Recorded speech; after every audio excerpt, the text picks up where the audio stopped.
Throughout my life, I've always had a strong motivation to work in community building. My family was very involved with community, and as I was growing up, I realized how important that was to my family and to the community that I grew up in. And I think I just really absorbed that as a philosophy that I wanted to carry on. And in particular, my great uncle, I grew up in my grandfather's house, and his brother, my great uncle, was a state representative for about 20 years. And although I know that sometimes politicians, especially at the higher levels, aren't really thought of as being community-centered, my uncle really was. And every year of my youth and before me and beyond me, my uncle sent around and staffed a float every Christmas Eve and gave out stockings and fruit to all the kids, and everybody in our whole town looked forward to it. And it really just built this amazing tradition and a gathering time and a gathering space that broadened just outside of that individual household to the whole community where households came together. And it was, it's something that people still talk about in our town today. I, again, have always been interested in being involved in the community that I live in, and part of that involvement was political. And so what that meant for me was to be making an effort in my everyday life to be aware of what was going on in my neighborhoods and my community, around me.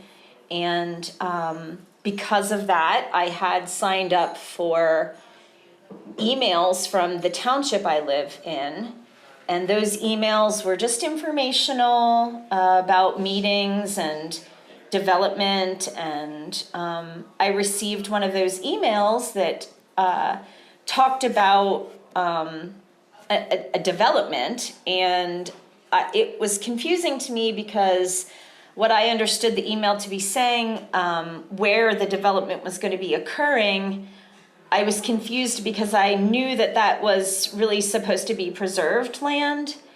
And so to orient myself, actually I had been doing a work trade or a volunteer.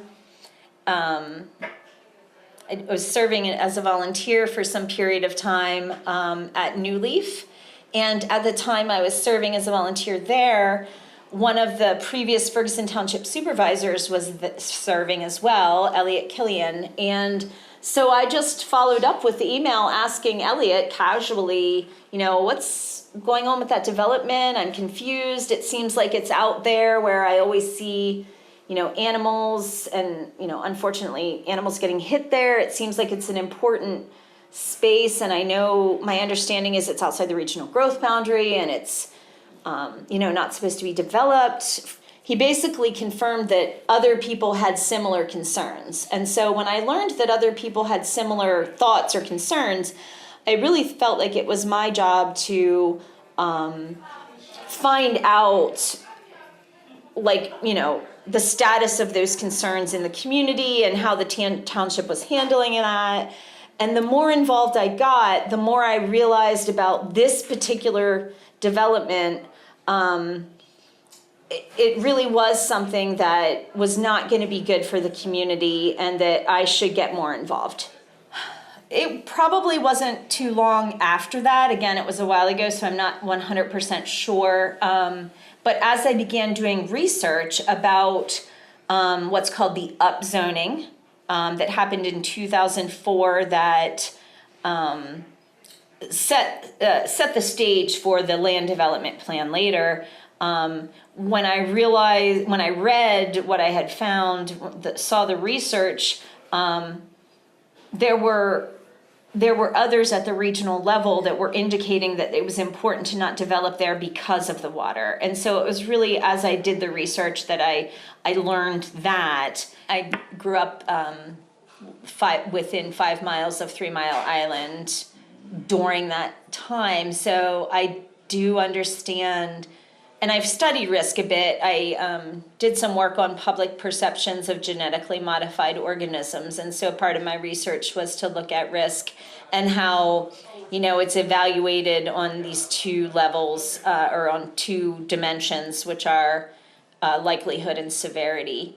And then reflecting back to my childhood, it's like, yeah, it's almost 0% likely that it's going to occur, but if it does, it's catastrophic.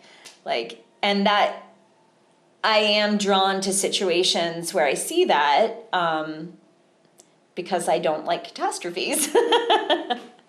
Yeah, didn't like the idea that I would never be able to return to my home carrying one suitcase of my belongings and leaving my entire community, which was extraordinarily important to me, behind. And I have an amazing amount of empathy for those that that no longer can go back to their homes in Chernobyl. I think that when people are in such a position of privilege that they forget that that many people don't have the luxury of assessing risk in the manner that we give to ourselves. And I do feel that many of the people that are involved with preserving this water are not in my backyard type people. They really do believe that this is an asset of the commons, and that it should be there for the commons. And that includes people that are displaced and that don't have clean water anymore. And I think that there's a real strong feeling about that we're not just protecting our water source, we're protecting a water source of the planet. Many governments take a position of a precautionary principle when there is an issue that is potentially catastrophic. And I don't think that the hydrogeologist that you talked about me talking about at the site, he does not come from that perspective. And I think that, the social dimension of his risk analysis is no longer valid in this day and age. Ferguson Township in particular had been a little bit behind the 8 ball on various zoning things that had caused some problems. So for example, the Thistlewood development, if Ferguson Township, the municipality, would have had a proper overlay, a proper riparian overlay there, or forest land overlay, those houses probably wouldn't have been built because of the water that's coming off the mountain there. And so unfortunately, the solution to that was to have all of the people that, or at least the people that are on certain parts of that development, actually sign away their right to sue in the case of flooding or water damage, because it was such an inappropriate place to build. And so when I learned those kinds of things, I realized, just like a person, a municipality can make a mistake too. And it really looked like that this was another case of that. I realized that the State College Borough Water Authority, although they have the responsibility to serve their customers clean water, that they don't have the authority in terms of land use planning and regulation to actually institute the regulations and the proper zoning to protect that water, and that was really the responsibility of the municipality. And that Ferguson Township, because a large amount of that recharge area is in Ferguson Township was going to be one of the main municipalities that would be responsible for doing that. It is my personal opinion that for many years in Ferguson Township, there was a lot of work that was left undone from the policy perspective. I'm not talking about staff, I'm talking about policy. And what that means is visioning in terms of planning for growth that is consistent with community goals. Pretty much all of our planning documents were extremely out of date when I took office. And so because there's a lot of work that was, I think, left by the wayside in pursuit of personal agendas, I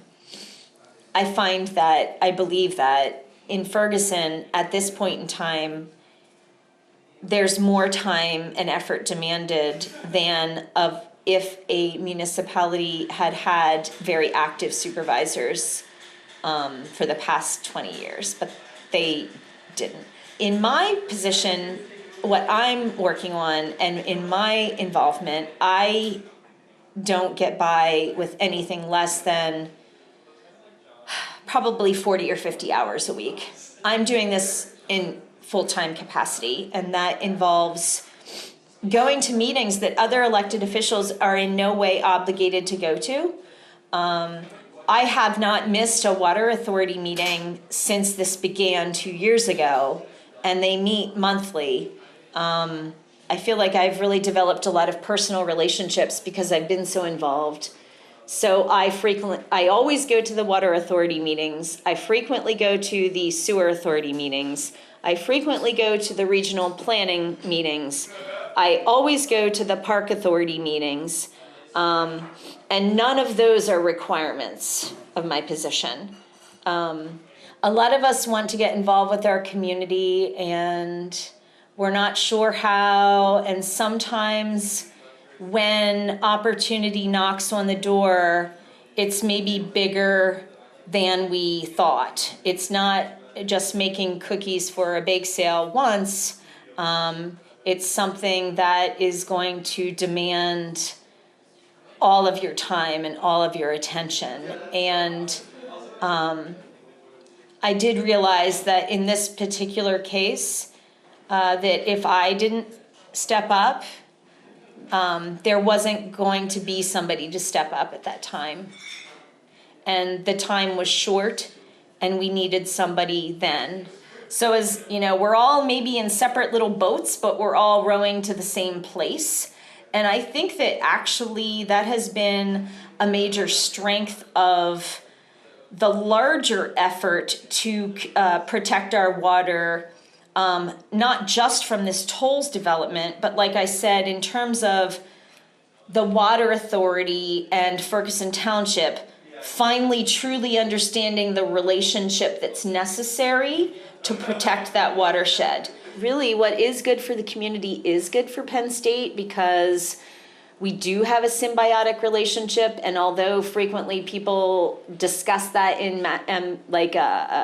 they have the power to give us jobs, I will immediately talk to those folks about the fact that you giving labor to them is why they exist. So it is not one direction, it's both directions. And I think that in our community, and I think this is something that needs to be talked about in a conscious manner, because I think it's something that evolved through no fault per se of anyone, but because we've had this perception of, my word, we wouldn't even exist if Penn State weren't here.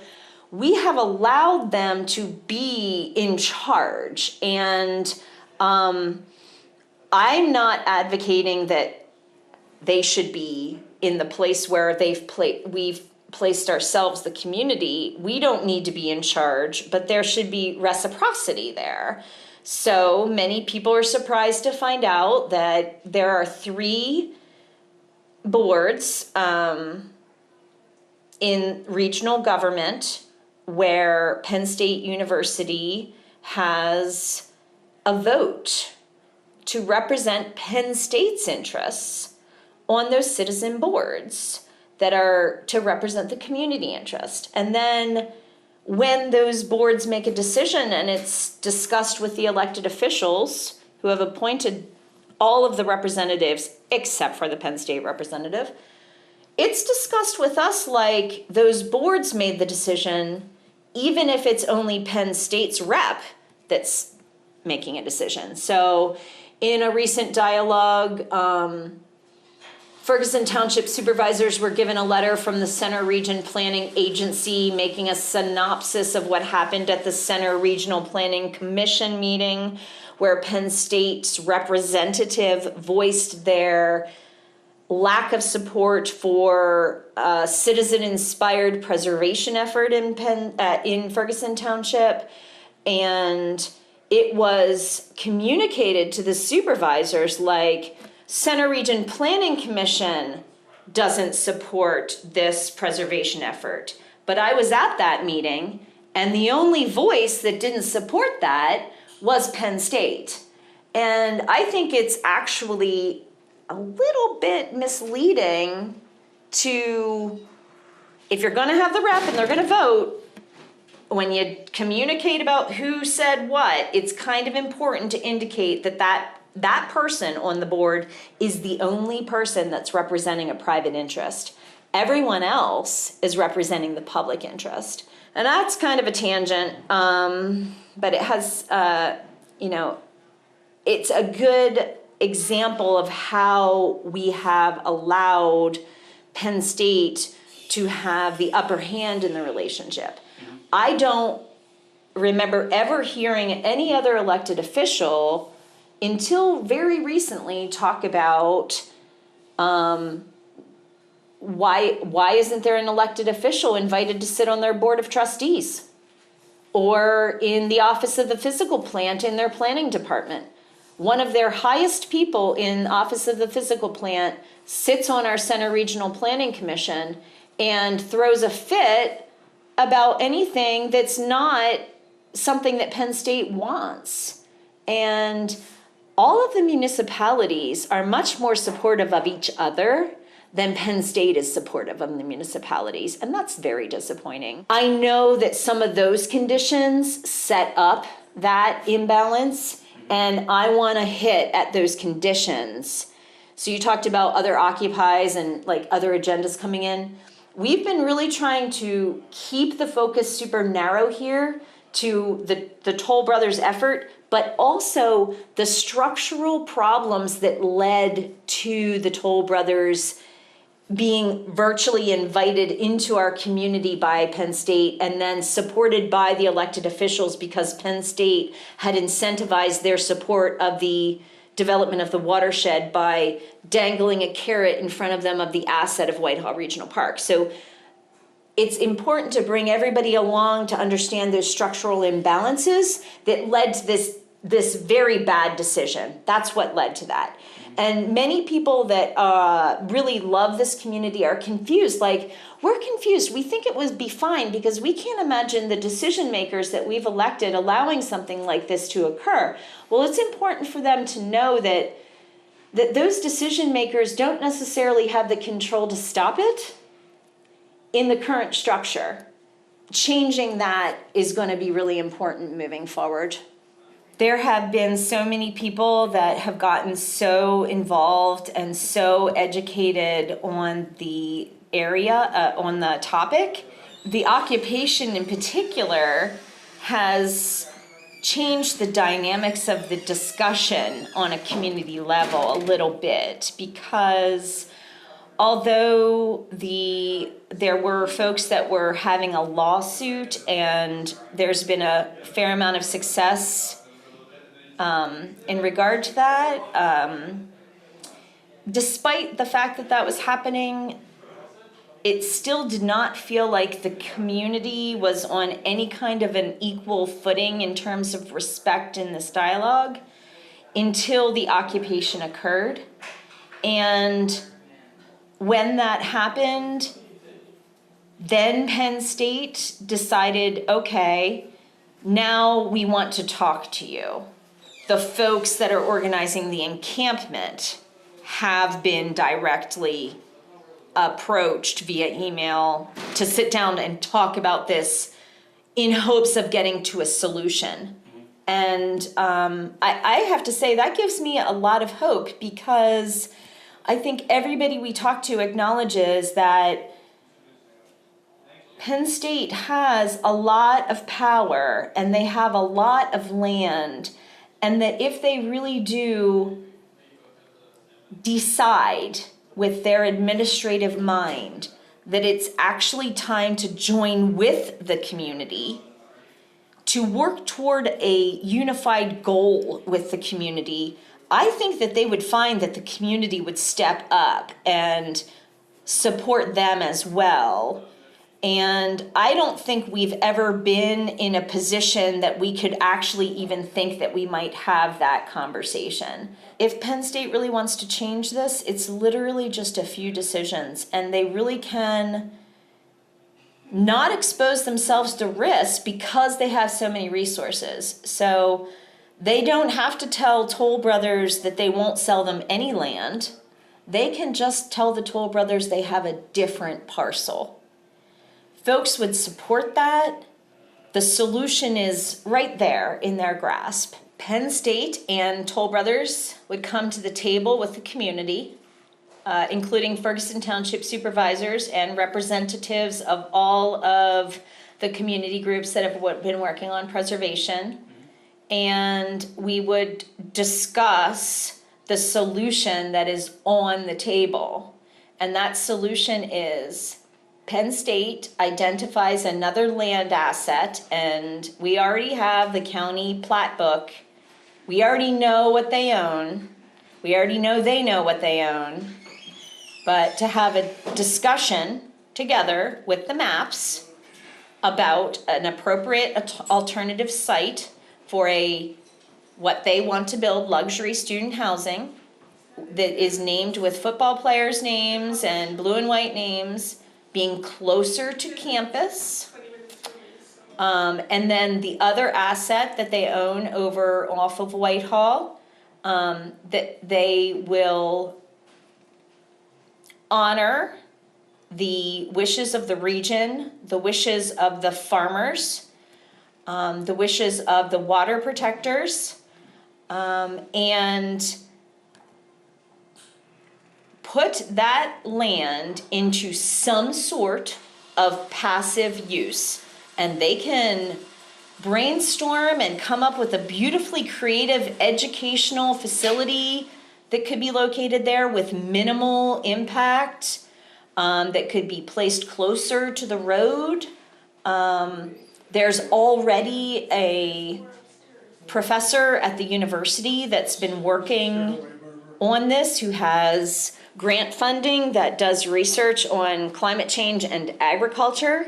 And that professor has been discussing with finance and business at Penn State that this particular property, this watershed property, is actually an ideal property for that kind of low impact research that he wants to do. So I would like Penn State and Toll Brothers and the community to come to the table and explore how this could actually be turned into a win-win-win situation for everybody.